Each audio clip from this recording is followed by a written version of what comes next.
Yeah, sorry. Okay, so we're here with Mr. Fernando Cruz, Nick Young's partner in crime, eight-figure seller over a 3-year period. Welcome, Fernando. How are you? Good. Thanks so much for having me. Really appreciate it, guys. Pleasure.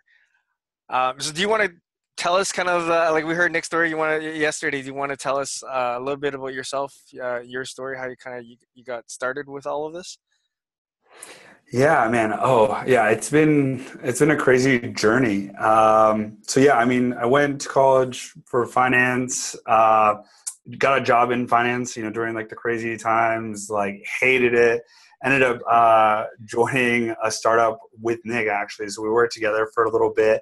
Got to got that like fever of like the kind of startup lifestyle, like the happy hours and just all that like crazy culture. And then ended up into like a really like awesome role at a fast growing company, like in kind of like the sales business development side. Was there for about 2 years, like kind of in charge of a lot of like revenue growth.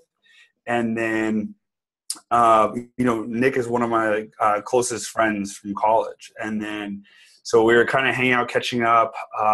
We were talking about like kind of what was like going to be like the next step, like in our careers and stuff. And so we decided that we wanted to start a company together. And so we kind of just like quit, no real plan or like anything kind of like well thought out as like, most people probably do. And then, yeah, so we turned in our notice. And then, so the original idea was we were just going to sell stuff on eBay, like whatever would make money until we like really figured out what we wanted to do. We ended up taking like a different project, which was kind of a content commerce model. We did it for about 4 or 5 months. Didn't really work out. We realized how hard it was acquiring customers and not owning your own inventory. And then, so yeah, we were going back to that eBay model. And then Nick brought up a really good point, which is like, why are we going to sell stuff on eBay if we buy everything on Amazon? And then, so like one thing led to another. We found a course. We went through that course like in like less than a week. And then like, sure enough, like we ordered 3 or 4 products to start off with. We brought on a consultant to help us. And then, I mean, in the first month, we sold more than we had in like the last like 4 months on our own website. And then fast forward, through that first year, which was 2015, in about 10 months, we did about 2.3 million in revenue. The next year we did 7. And then last year we just did over 10. And yeah, we've got about 200 products. We sell in a ton of different categories. And then we sell in US, Canada, and then all of EU and UK. That's amazing. You sell in Canada, really? Yeah, we're in Canada as well. We moved in pretty fast, actually. Probably like month 7, I would guess. Yeah. So you do. So, and you said you also sell in the UK? Yep. Yeah, we did all of those different marketplaces like in the first year, actually. Oh, can you maybe give us a breakdown of maybe not revenue, but like products that you have in each place, in each market? Yeah. So if we have like, let's say 200 in the US, give or take, then I would say we have maybe 15 in the UK, and then probably 20 to 25 in Canada. So it's still like it's a very small percentage of overall, like I guess, SKU count and revenue. We do have an amazing account manager that we're working with in Canada, so we're actually expanding a lot more there. We just have access to like more promotions and stuff like that. UK is like for us a lot more difficult when you factor in VAT. Mm-hmm. And so it kind of crushes your margins.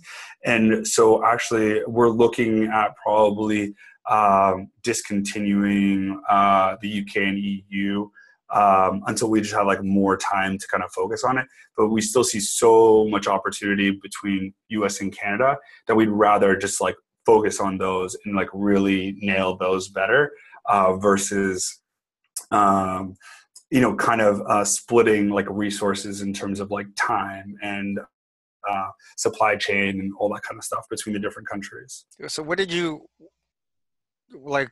When did you guys decide, or how did you guys decide that, okay, yeah, we're gonna move forward with this product in the UK, and we're gonna test out Canada with this product? Yeah, good question. So in the beginning, we just literally took our best products that worked in the US and then push them to Canada and to the UK. So it wasn't like a ton of research. But when we first started, it was a lot less like competitive, I would say. Mm-hmm. And so it actually like worked. For some miracle like that, our products that we're doing in the US just like really like translated. And then over time, like we started refining our process a lot better. And so we started actually focusing like, okay, like let's do product research by market, thinking about it like as, even though we have these products necessarily that are doing well in the US, that won't necessarily translate to demand in Canada or the UK. And so now we look at it as a completely different like business line. So we have products that are introduced specifically for the UK. For Canada, like it's a lot easier since like geographically they're much closer. Mm-hmm. And so we actually have a third party, like a 3PL in upstate New York that we use, which is really helpful in terms of like, let's say we have too much inventory of this one SKU in Canada, then we can actually remove some, send it to that 3PL, and then actually transfer it to Canada, and then see how that one does with like 50 units or 100 units, and then start building up our SKU count that way as well. Mm-hmm. What would you say the percentage of sales you get from Canada versus the US on the same product? It's interesting because just even though I'm Canadian, this would be almost my third full year selling on Amazon. The first Right. 2.5 years, I sold strictly on Amazon.com. Right. Exchange rate, like when I first started, the exchange rate was amazing. So for me to buy a product in Canada and ship over to the US was highly profitable. Mm-hmm. So I'm interested to know like what you guys see in terms of like the Canadian market. Yeah, I think it's still pretty substantial. Like if we're trying to think, I would say we do a give or take 12 times more in the US a month. But that being said, we also have like 8 times like the SKUs. So like, I don't know if it's like necessarily like a fair comparison just because we have so many more SKUs in the US. I do think I do think selling in like Canada is like really viable, especially like if you're choosing like the right product category. Like you might not want to go for I'm trying to think of a good example, but like this one SKU that only comes in like one version. I don't know. Let's say the iPhone, right? Like there's not like a ton of different variations of like the iPhone that you can make. I guess a few colors, but if you can go wide with like cell phone cases or whatever it may be, but something that has like 20, 30 variations, then I think the long tail approach will probably work a lot better in Canada because you're consolidating your manufacturers, you're consolidating your supply chain, but you're going like wider and knowing that like each one might do like, $3 or $5 Canadian, which is great, like across like 20 SKUs. Mm-hmm. So that's kind of how I would like look at like different marketplaces. But yeah, for the UK, it was much harder. Like the lead times are a lot longer. Just like getting the shipping there, all that kind of stuff makes it not as attractive for us. And also the other thing to think about is that if you're estimating a lower volume, then your shipping per unit is going to go up. So like if you're sending a sea shipment from China directly to Canada with like, an eighth of the units, let's say, that you would to the US, then your shipping like per unit is gonna be a lot more expensive, which which is again why like going like a long tail strategy and finding that like cell phone accessory or whatever that has like 20 variations can be spread across way more units, and it's way more economical in Canada. One of the topics that is comes up quite often in our group is selling in the UK, start selling different marketplaces. I think for a lot of people that is probably a big hurdle. Do you want to maybe speak a little bit on that? I know you did say that you're gonna maybe back away a little bit from that, but Yeah. do you want to maybe just talk a little bit about getting into the UK, doing the whole that whole process? Yeah. Oh man, it's been like so long since we did it. I can say that we used Avask Accounting, which is AVASK. They were like incredibly helpful in terms of like they do kind of like all of our like quarterly reporting and stuff like that. But yeah, overall, like if you hit a certain like threshold, I can't even remember to be honest what the threshold is for like revenue, then they're going to ask you to start reporting. The way that is calculated, the way that they calculate it is if you sell something for, let's say for $10 for simplicity, then they add 20% to that. So if it's $10, you add 20%, so now it's $12, and they're going to keep that $2. But if you're working backwards from the way that you want, from the price that you want to sell it at, it's basically, so, 2 over the 12 it comes out to about 16%. And so that's how the way that we were looking at it is that like 16% of our revenue is going to the UK government. There's like some kinds like of deductions and stuff. Mm-hmm. But like, it just makes, like, no matter how you look at it, even if you're like pricing a little bit higher, let's say 10%, you're still taking a net of like 6% like lower. And then the other challenge is, again, like if you're selling a lot less units than we were in the US, it just becomes harder like on your per unit economics to make it work as effectively as we can in the US, because we just have so many more shipments. Right. And then like, I guess like touching upon like that kind of advice about moving to the UK, I think it's like, I think if you're creating a brand, I think that makes a ton of sense. Like, you want to kind of like stake your flag in a new country, get more exposure, develop like the brand. But if you're doing like, I think what a lot of private label sellers are doing, which is like going from like the garlic press to, roasting forks or whatever you're doing, I would focus on like, on your existing market if you can. And then when you're really like kind of I guess more removed from the day-to-day of that market, then like take on like the UK or Germany like as like a new like initiative. But like just moving products over, I think it's really easy to get like caught that way. And just like there's like more sellers in the US, there's there's more resellers in the US. So like for us to clear our inventory in the US is a lot easier because we get hit up by so many more resellers. But let's say if you get stuck with inventory in Germany, if there's less resellers there, it's going to be like harder to clear out that inventory, or less liquidators and stuff like that as well. Do you guys have plans to expand to other places, or you guys just want to keep focusing on kind of the North American market at this point? Because like I guess you guys are going the direction of building brands, not just trying to go into many different verticals, right? Right. Yeah, I mean, we're selling on Walmart, eBay, Jet, like Wish. Like there's like a ton of sites we now list on using Channel Advisor, which is like a pretty like robust platform, but it helps us like list on all those different marketplaces automatically. It's very expensive, really, really expensive software. But in terms of like managing this many SKUs and getting them all onto the different marketplaces, it's really crucial. So I think that was kind of like the first step. And now we're still like going through and optimizing a lot of that. And then a lot of it is like retail. So yeah, I mean, I have more of a background in kind of like the biz dev side. So that being said, like it's easier for me to like kind of get like the attention of a buyer, like whether it's cold calling them or like hitting them up on LinkedIn. And then so that's been kind of like the next evolution is like getting our products like more into retail stores. So I think, yeah, this year we're projecting, give or take, about 25% of our bottom line will actually come from wholesale. Oh, awesome.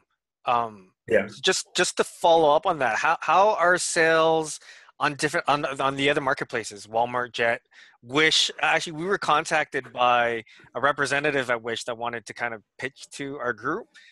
We didn't end up going Right. through with it. There wasn't good feedback that I got from the group for people who were selling it, saying that it was extremely slow, whatnot. But I mean, I still think it's very prudent just to test out different marketplaces because you never know where your customers might come from. And Right.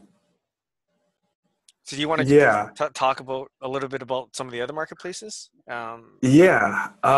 Okay. So Walmart was incredible for us when we first started launched. Like we were doing like 40, 50 grand a month, maybe. Like we're doing really well.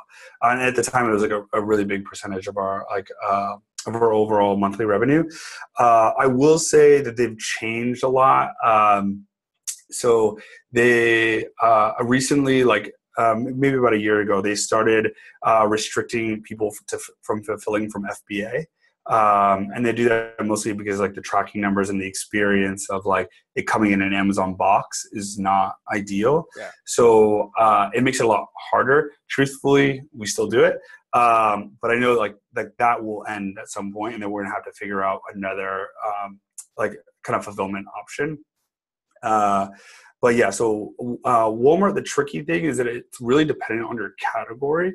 So I've heard of like people that were doing like over $1 million a year on just Walmart alone, and then their category for whatever reason gets shut off, and then from the third party side. So very much like our Seller Central. Mm-hmm. So then like they have to kind of scramble and then figure out how to go onto their like 1P version of Walmart. If you want to be like listed in that category. Mm-hmm. So I will say that like big picture, like you still want to have some kind of like mix of revenue sources, like so not being completely dependent on Amazon, having other ways to clear through inventory is really important. But I think like in terms of your bottom line, just because of the higher fulfillment cost, like using merchant fulfilled and all that stuff, it's a little bit harder. But yeah, eBay is okay. Like, I don't know. Yeah. Maybe a few grand a month. Probably not even really worth like focusing on unless you have like a bigger catalog. Which again, like kind of same type of deal. I think they're making a bigger push towards bringing, domestic manufacturer or like, sorry, company, not necessarily a domestic manufacturer, but people that have domestic inventory, because what Wish is really known for is the kind of like more dropship model, especially from like overseas. And so their price points are amazing, but the experience is pretty bad because it can be like 2 to 3 weeks for shipping. So I know they're making a big push. Overall, we still don't see like a ton of volume there. But I would say like Walmart like is definitely investing a ton. I mean, they acquired Jet. They're making a really, really big push on e-com. So I do think that there's like a huge opportunity, like again, kind of like similar to the Canada approach, but like of just going really wide, having like a ton of different SKUs. And then if you can manage that, like you're in a really strong position to do well on Walmart. For us, like we don't typically launch products specifically for those other marketplaces. We usually just take what we're doing on Amazon and then list it elsewhere. But I think if you're doing a more customized approach, which I think is really what you should do, is I think it can be really beneficial for sure. Mm-hmm. I'm really interested in hearing about like the retail side, like approaching buyers. Do you want to maybe give us all your wisdom around that? Yeah, I mean, it's hard. It's fun though. I mean, it's cool. It's really, really different. So yeah, okay, one of the big retailers that we're working with is TJ Maxx. So yeah, they work with like Winners up in Canada. They have TJ Maxx Canada. They have Marshalls. They have like a Home Goods. Yeah. Um, Home Sense in yes. Canada. Sorry. It's Home Sense in Canada. Oh yeah, Home yeah, Home Sense, Sense. Winners, and Yeah. Marshalls. Yeah. Right, yeah. Yeah, so they have a ton of different brands, massive company. Hmm.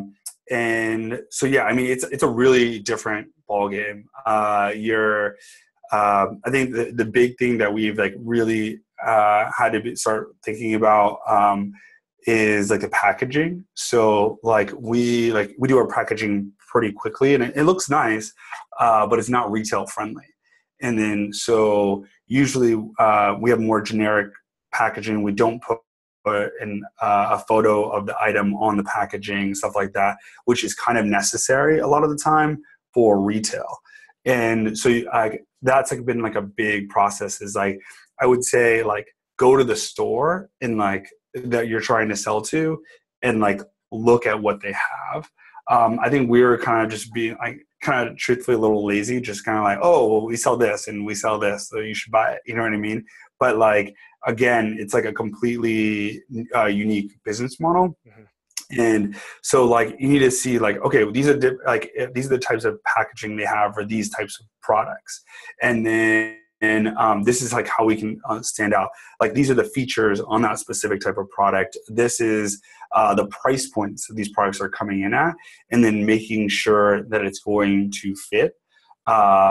Because like, yeah, I think a lot of people just kind of be like, oh, well, this product is selling well on Amazon, so clearly like every store's going to want to take it. But that's not really necessarily the case. Like, you know, these buyers are getting hit up all the time. And so just trying to get like a better understanding of like, okay, well, who's the demographic like at TJ Maxx? So it's, you know, mostly female, maybe in like the, I don't know, 30 to 40 like age range. They're more economical buyers, but they want like nice things at cheaper prices. Hmm. So like maybe getting inspiration from like a nicer store, let's say like Target, but then trying to figure out how to make those margins work at the TJ Maxx price points. Hmm. So okay, so let's say you're about to approach like a TJ Maxx buyer, and you have, you know, X amount of products. So what you're saying is that you're doing like additional research on kind of like that specific store, what their demographics are, and then are you changing up the packaging? Are you changing up the actual product? Like, what are you doing specifically Uh, in that regard? Yeah. So in the beginning, and I mean, this is like the easiest way to start is like, we offered them what we had. So like, okay, here's our product. Like, this is what it looks like. Here's our pricing. And then, they bought it. It did well. So they kind of like, they'll do tests, right? So they'll like order a few hundred units, maybe 1,000 units. And then they'll just disperse it amongst their stores and see how it does. And then they're looking for analytics of like how quickly does it sell over, I think it's like a 4-week period or 30-day period. So like if they can sell through in like half the time, so let's say in 2 weeks, they know that it was like that's what happened with one of our products, is that it was like, that's a great product, does really well. If it takes longer than the 4 weeks, then they might not like reorder it. But yeah, so in the beginning, it was just kind of like, we're just seeing what sticks, and then so taking our existing product line and then just pushing it to TJ Maxx. But and then as we started developing a relationship, and then now we're like introducing completely unique products specifically for them based on Very cool. other products that we've done with them. Like, oh, like, you know, let's try this, let's try that. We've changed our packaging to make it like more, I guess, retail friendly. For instance, like they didn't want the kind of like plastic wrap. Like they wouldn't, like we had that before for like our Amazon products, but now like it's just coming like without it. And there's like slight changes that we're making to have like a higher perceived value based on their requirements. And then so if we were to go to Target, like I'm sure they're going to have like a slightly different demographic, a slightly different customer. And so again, we would have to like kind of change it up specifically for them.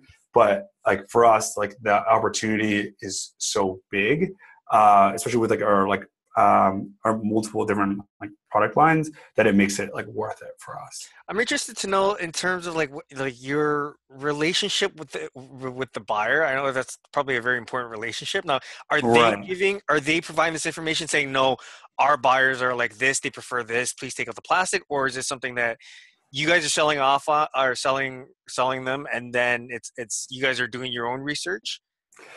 That's a good question. So we do both. So like in terms of like um, specifics around, yeah, I mean it's kind of give and take, I would say. Like, so we'll go to the store and we'll see like, okay, well these are the features that that like these like products have, and like this is what the packaging generally looks like. This is like the price points. So we'll have that like background research. It's like, you know, you're giving a presentation, right? You want to look prepared. And so you want to know, like, you want to be able to say like, okay, we went to the store, and we even like just communicate that, like, hey, we went to the store, we did our research, like we noticed that these three products, like, you know, had these three features. But what we noticed is you don't have anything with this feature. And then they're like, oh, that's like perfect, da, da, da, da. And then like we'll kind of like work with them on it. Oh, okay. But like the plastic thing, that was their suggestion. Okay. A lot of the time they'll be like, okay, we want you to improve your packaging. They don't tell you like explicitly like how, but they might send you like images of packaging that they like that's in a similar like category or product. And then so we'll kind of take that, we'll work with our designers and be like, okay, well, like, what do you think about this? And they're like, change this, change that. And then it's kind of like an iterative process. But like, I would say like we try to take 75-80% on us because we don't want them to like, I guess, build our business. You know what I mean? We want to like keep the relationship where we're doing most of the heavy lifting, I guess you would say. Yeah. And coming to them usually more with like, hey, we saw this in the marketplace, we thought it'd do really well for your customer, like what do you think? Yeah, this is a super interesting topic for me. If you don't mind, can we backtrack maybe right to the beginning when you have enough products and you have enough of a business where you can even approach you know, a buyer at Target or a buyer at TJ Maxx? Like how does that process work? So Like, like are you the just like, process. okay, you find buyer on LinkedIn and just message, hey, we're so and so, we run this and we have this, or how does it Yeah. go? I mean, dude, you could do it like anyway. Like there was one company, maybe a week and a half ago. Like I heard they were like big, and this is kind of like, and I just called the corporate line, and then, oh no, sorry, I called the customer service line. They're like, oh, you need to reach out to corporate, and then I called corporate, and then I was like, hey, I'm looking for so and so, like that I found on LinkedIn. And then like they're like, oh, like actually you need to talk to this person, and then it just like finally got routed.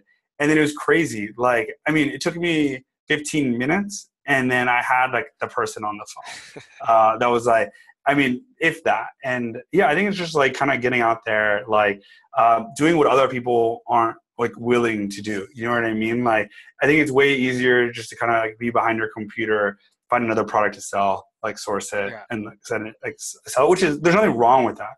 But I think if you're really trying to like diversify like into new channels, then you have to be like, you have to like stand out. You know what I mean? Because like they're going to get a ton of messages on LinkedIn. That's probably like the easiest, right? Mm-hmm. And then they're going to be like a little bit less emails, because like finding an email is more difficult than sending an in-mail, right? And they're going to get even less calls because like it's kind of scary, and like there's a fear of rejection and all that kind of stuff.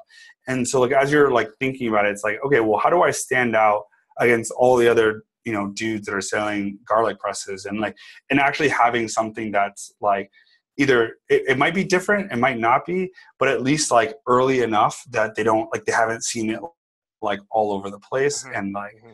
I don't know, like if I was trying to sell water bottles to TJ Maxx, like that would probably be like super hard. Like they have, I'm sure, hundreds of water bottles. Mm-hmm. But if I'm coming up with this like new feature, this new product, like it's going to be a lot easier for sure. And I think it's great too, where if something like, if you went into the TJ Maxx stores and say, hey, I visited 5 stores and I looked at, you know, all these products, and this product is similar like mine, but we have this feature and we have this feature, and we think it would be Right. beneficial to your group, because they want value at the end of the day as well.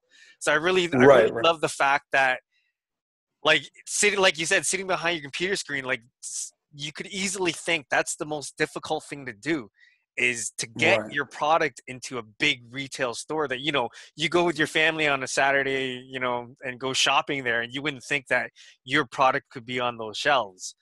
So I really Totally. like the fact that you highlighted that, what, if you pick up the phone, pick up the phone, send an email, do what you can to to set yourself up for success. Totally. Yeah. I mean, I have like this weird habit. Like if I'm going to pick up something at like Walgreens and I'm like with my girlfriend, like I'll just like, there's like a section, at least at ours, where it's like as seen on TV. And I'm like looking at these like products and they're super simple, like a lot of the time. And I'm just like, whoa, like how did these like products like Hmm. get here? You know what I mean? And Yeah. it's like, they're probably doing such ridiculous like volume. So I'm kind of just like looking at them and stuff like that. And then I just kind of like write them down and I'm like, okay, I'll like look at this later. And so I'll just check out like what's going on Amazon, like see if they're in other places. And then like if it's like a product that I think fits well with that buyer, like, buyers are category specific, just like account managers are on like on Amazon. So like if I'm like, oh, like I saw this, like, and then like they'll like, yeah, I mean, like a lot of them like, oh, it's interesting. Like, can you get it? And I'm like, yeah, give me a few weeks. I'll get you a sample. And then, so it's just kind of, then as you do it more and more, then like, you can pitch like what you sent to TJ Maxx to another store. Like, it just kind of like that work kind of gets recycled, especially if you're within the same like category. So it's pretty exciting. Hmm. And then I guess I imagine things get a lot easier. For sure. You just build better connections, better relationships with these people, and then the Right. process just becomes more seamless.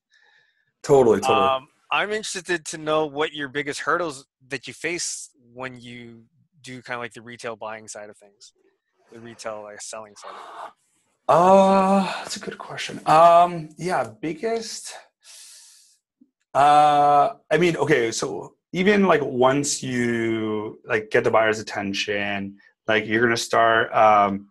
Then it kind of goes to like samples and pricing. So like for some of our products, they were like not the best quality, which we have improved since. But like they were just like that's not good enough for our customer. So then it was like okay, like the stuff that you can kind of skirt by with on Amazon sometimes is not going to work when there's like kind of like a gatekeeper that like is really like protecting like their customer and the experience. So I think that was like a good like lesson is like okay, like like are the products that we're going to pitch like they have to be like really good products like and then I would say just like starting to like get a better understanding of like before we were sending all of our products from China directly to FBA. And then so it was like this like tricky thing of not having our own warehouse, not having a 3PL put in place. And then so figuring that part out of retail was also like a new thing. A lot of retailers won't pick up from China. So some won't, but like that means that you need to send it in to the US, have it somewhere where they can like pick up because usually they get better shipping rates than we do. So I think that like logistical part is kind of unique. And then yeah, I guess the last thing is like kind of just like knowing how much to order. So they're like at least in our experience, they haven't been like, oh yeah, I want 2,000 units. It's going to be like 6 weeks of inventory, like whatever. It's like more like we send in 4,000, they order 2,000, then they order maybe 1,500 the next month, and then we're like replenishing. And so that part we're still like really trying to figure out. But overall, like it's been pretty awesome as long as like you really pay attention to your margins. Like it's actually going to be one of the pieces of like my talk coming up in a few weeks. But like really like having a good insight into like your margins are going to be super super important for wholesale, just because like or I guess retail because it scales up really really quickly. It went from like 5,000 to 20,000 to like X amount, just like super fast, and so you need to really be paying attention. So, what are your margins like when you do big box retail versus Amazon? Do you mind sharing that, or can you tell me a little bit about how that changes? Right. It depends on the retailer. So there's like something like in an industry called like keystone pricing. So keystone pricing is generally usually like 50%. 50%. So like if you're selling something for $10, you sell it to them at $5. And so those ones are a lot easier usually just by the I guess like the history of us selling on Amazon, like our margins, like I guess for selling a product on Amazon are a lot. They're already like pretty high, but that's because you're going to have to account for the FBA fees and the referral fees. So I think when you start moving things to retail, then you don't have to worry about the shipping costs anymore or those referral fees. So it gives you like kind of an inherent margin there that's going to go to the retailer. But like for like a TJ Maxx, for instance, like they're known as like a high volume, low priced retailer. So like that gets like trickier where you really need to like pay attention to the pennies because like, yeah, you might be moving like, 10,000 units a month, but like, you might only be making like $1 or even like less than $1 depending. So yeah, I would say, okay, so I guess to like give like better numbers, I would say like we're seeing like 20 to 45% gross margins on TJ Maxx. And then on Amazon, we're trying to shoot for probably like, we're on 30% after ads is what we're shooting for. But yeah, and then again, like TJ Maxx, you're not going to have that ad spend or storage or as much storage, I should say, because you're still going to a 3PL. So overall, you're seeing roughly around the same margin. Yes. Both yeah. Right. And it's really dependent on the product. So like for us with like TJ Maxx is more like it's more consistent and we're really trying to build that relationship. So we might keep something at 20%. Because we're trying to stay on like the buyer's like good side and build that relationship versus on Amazon, if it was 20% on after ads, we'd probably just cut it because we can just like reinvest in something that's higher ROI. Okay. I want to ask about your long-term strategy. Seeing that you guys are from startup land, do you have an exit plan or are you planning to grow this into like, a multi-billion-dollar empire? That's a good question. So yeah, I mean, right now, like running the company is really fun. I would say like, I had this kind of this belief that like my favorite time in a company was like 8 to 12 employees, like full time. It's like, really like close knit, like kind of team. We've now scaled that to like past 20.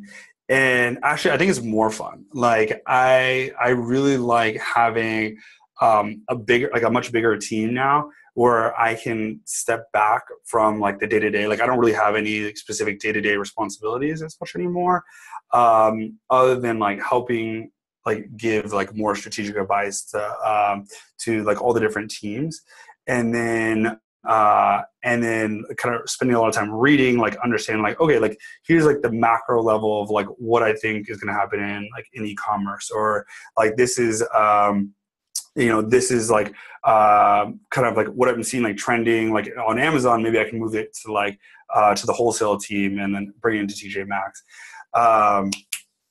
So yeah, sorry, I'm like totally blanking on what the original question was, but like, yeah, I would just say like that I definitely do really enjoy having like, big picture. So I think like running this like larger company is way more fun. And so I would say like in terms of like selling, I think we would want to get at least to like a 5 million EBITDA, because I think you're starting to hit like way bigger multiples. Like most Amazon companies are getting 2 to 3 times EBITDA multiples. If you get to that like 5 million line, you're starting to get like 6 or 7. If you can get past 10 million, you're getting like an 8 to 10 times. And so it's like exponential in terms of like what your total like market value is. And so depending on how much stress and everything else that it takes to get to those points, I think at least a 5 million EBITDA is a kind of what I'm shooting for. So you are thinking about growing it to that point, sell it off, and then starting a completely new one.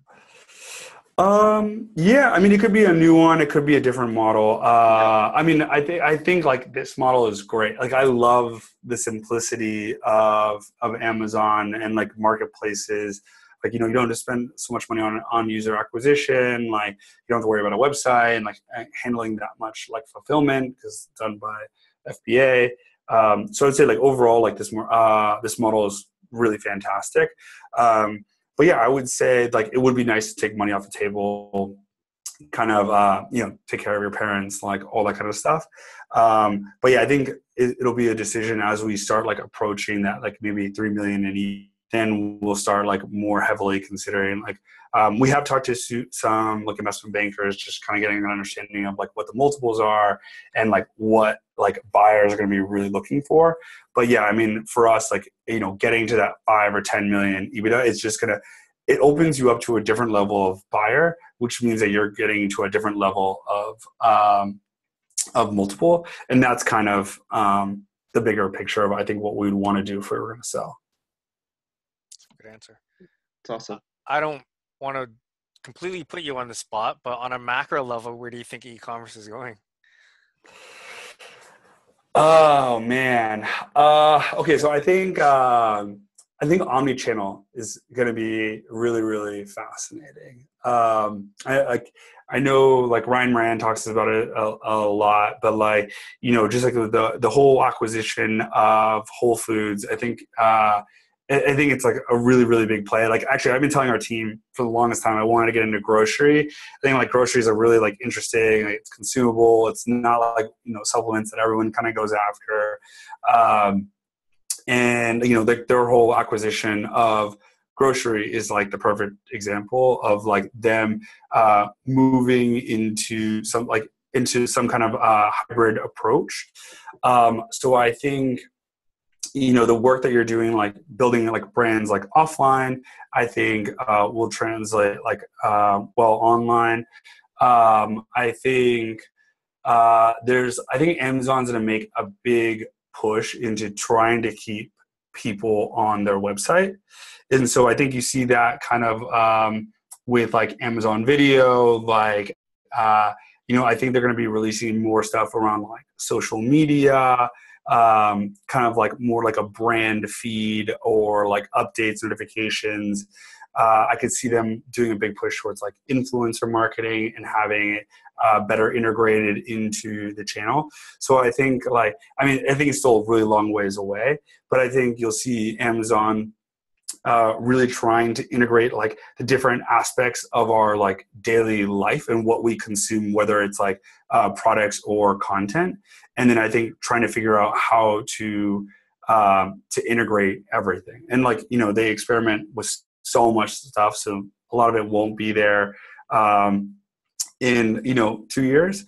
But I think like the social media is the piece, and then like somehow creating like maybe a better integration between like Amazon and Facebook could be like really big, and Instagram as well. I would say those are probably like the big two themes I would see coming on.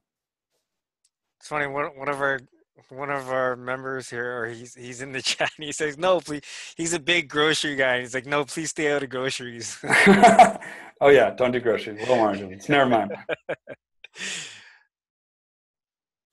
I think you're completely spot on with that. I think Amazon is going to play more into like the social media side of things, influencers, just getting the reach from influencers, their audiences, and then allowing the influencers to monetize through the Amazon Associates program, have like the influencer program, and then that'll just drive so much more traffic. Right. To them. They're also trying to become the platform for everything, right? With on voice, with Alexa, with the Kindle, with publishing. Right. And then they're messing with stuff like automated cars and launching rockets. Like, they want to be the hardware for everything. Yeah. They want to be the next Google. Yeah. Well, Totally. the thing is like I read so Google cares about like what you search for.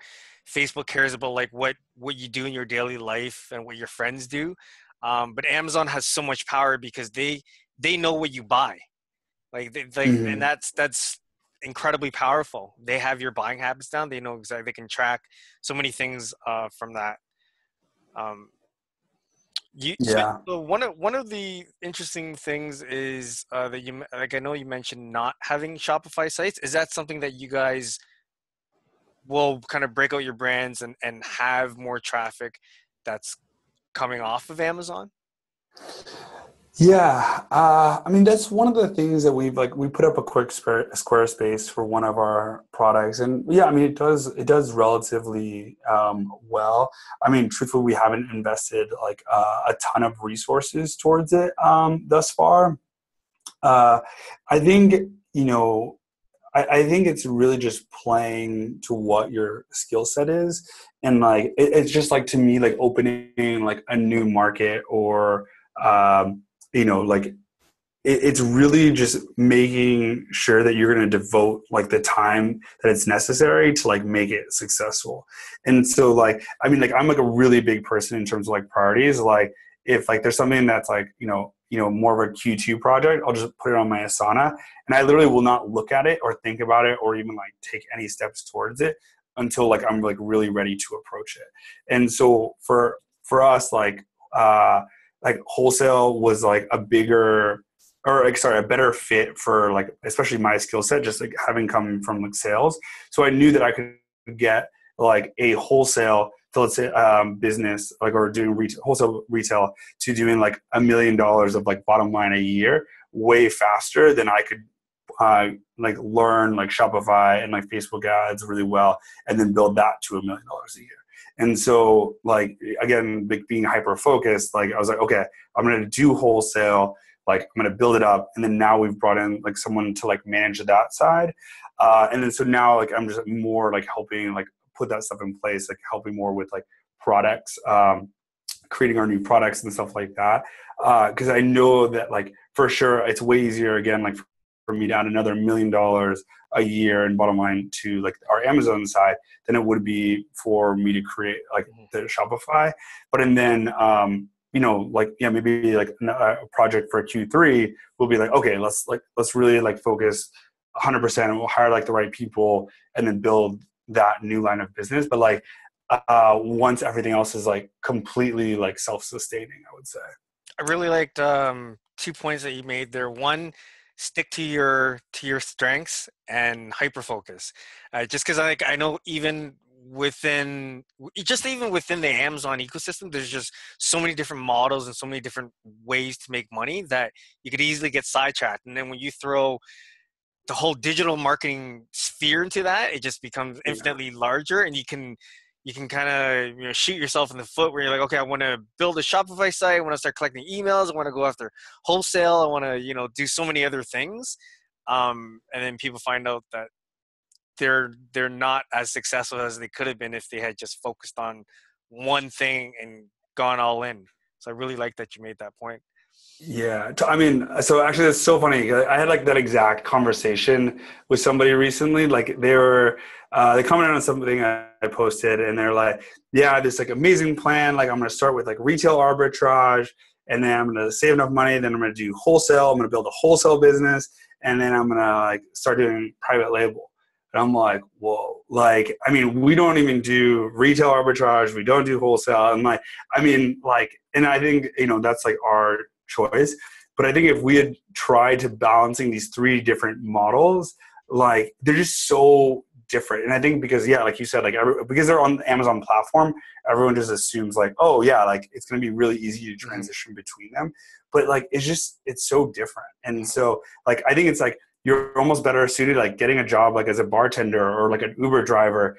Like if you're trying to save money to like invest in your first private label product, like just like crush it, like put in your time. You'll be like it might like suck, but like you'll be thankful for it, and then like save up the $3,000 let's say to get your private label product off the ground, if that's where you want to be. But like I think the switching cost between this new business model and then the next business model, and then with your eventual goal of being private label is like, or whatever it may be, like wholesale, like it's just, there's so much different like learning, and like you're never getting that economies of scale of like really like improving in one if you're switching between everything. Yeah. And I think that's very common in the Amazon space. I know people talk 100%. about it like it's almost kind of like a process. Oh, you must start with retail arbitrage first and kind of go through the sequence to get to private label. Yeah. I don't know if that's necessarily the right answer. You made a lot of good points on that. Dixon, do you have? I know we've just gone over an hour. I just want to be mindful and respectful of your time. Yeah, I'm looking at the time now. I think we should just answer the questions we have from our audience here in the webinar, and then call it a day. Yeah. Okay, I have one. Have you heard of a program called 7-Figure Income? Have I heard of a what? Have you heard of a program called 7-Figure Income? I have not. Okay. No, they're sorry. That was easy. Fernando and Nick are eight-figure sellers. Why would they get a 7-figure? No, I mean, 7 figures is a big accomplishment too. I mean, yeah, I just haven't. I haven't really been paying attention to the other programs as much, to be honest. Okay. Next question. Do you use the same brand names to sell on all channels? We have multiple brands, and we do use different brand names and stuff like that as well. Depending on we have one for pets or home and kitchen or whatever it may be. Do you have the exact same product on Amazon as you do in like a TJ Maxx? Is it branded the same, or do you put a different name out there? We'll use the same brand names. We'll use the same brand names. So we'd rather keep it strengthen the brand. But if you wanted to let's say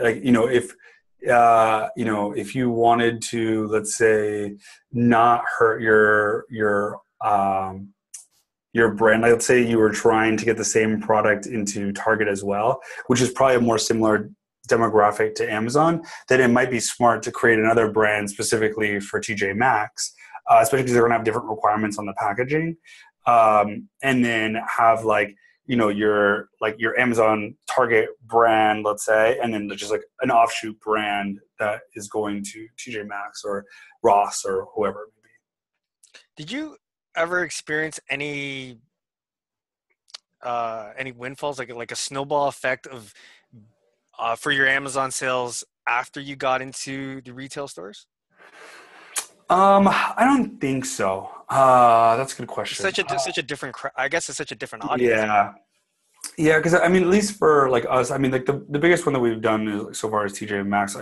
We're in top of quite a few others, but I would say they're mostly impulse purchases, and I mean, I think the kind of thing that is really something to pay attention to is if you're selling to, let's say, a Marshalls or TJ Maxx, and you're pricing your products really low, you're giving customers that perceived price point.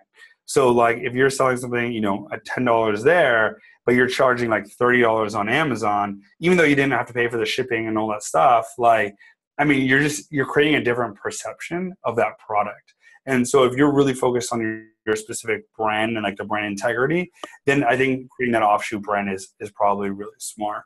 Yeah, because you don't want to it's like going to Macy's, right? If Macy's wasn't having a sale, you'd be oh, I don't want to pay for it, because you just have the perception that Macy's always discounts their stuff. Mm-hmm. And so that's kind of the way I would look at it.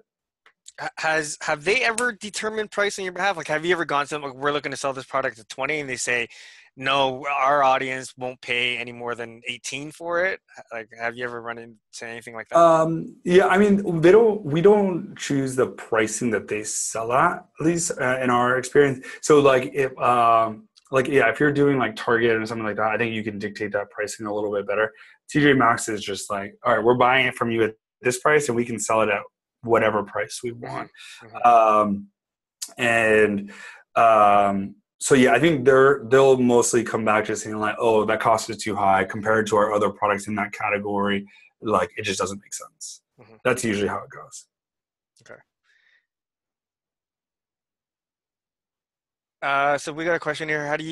David asks, how do you structure your business working with other big sellers? Do you share the same Amazon account under the same corporation?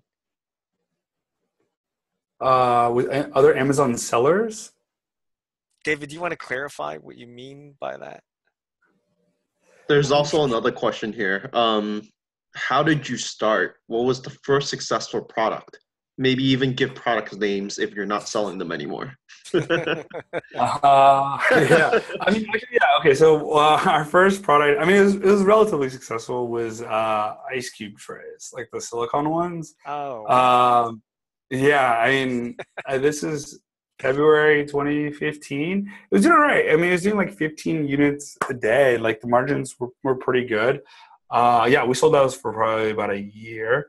But yeah, we also made the mistake. We did like pretty much all silicone. So we did like the gloves, which was like really, really, really too saturated. So like that was a nightmare.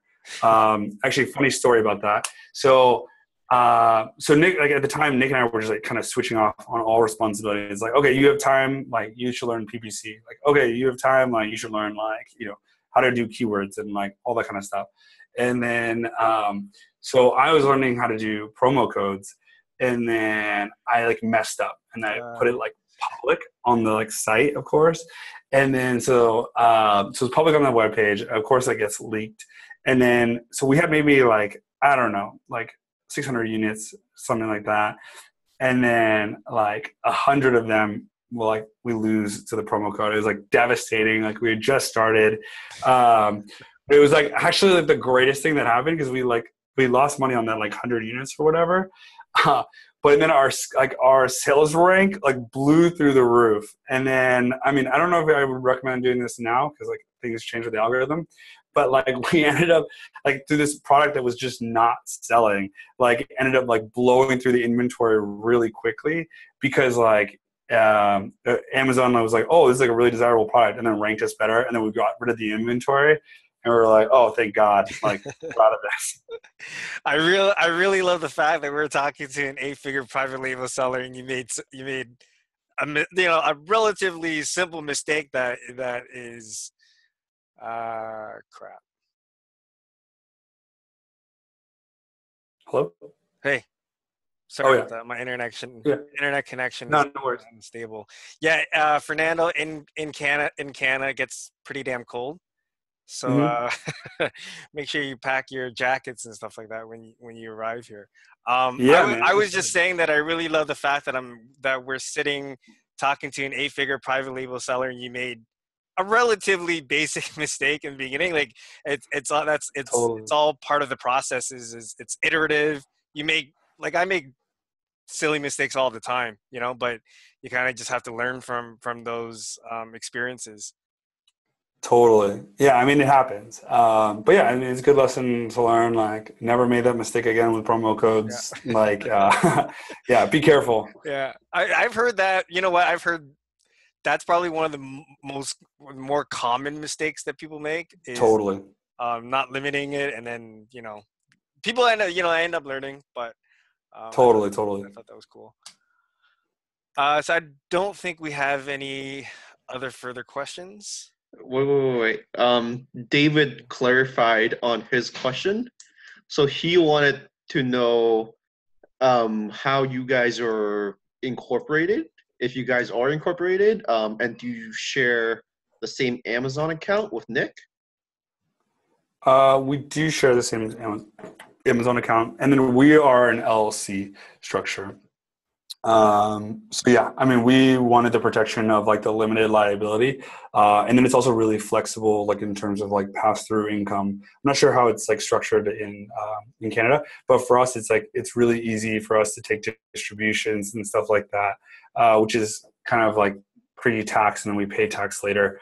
And so we have like more like working capital, and there's less there's less restrictions like around the kind of board meetings and all that kind of stuff. So we found it to be more flexible for us specifically. Yeah, not legal advice, just saying. Okay, Fernando, thank you so much for your time, man. Really, Yeah, of course. really appreciate it. And I am really excited to meet both you and Nick in less than 20 days now. Yeah, I'm super excited. Yeah, it's gonna be a lot of fun. But yeah, I'll be giving a talk more on like how we scaled to 8 figures. So Cool. it'll be good. Cool. Okay, Sweet. it was nice talking to you. Thank you for your time Yeah, again, you as well. and Of course. we'll see you soon, man. Yeah, take it easy, guys. All right, Have a good one. Thanks again. You too. Bye.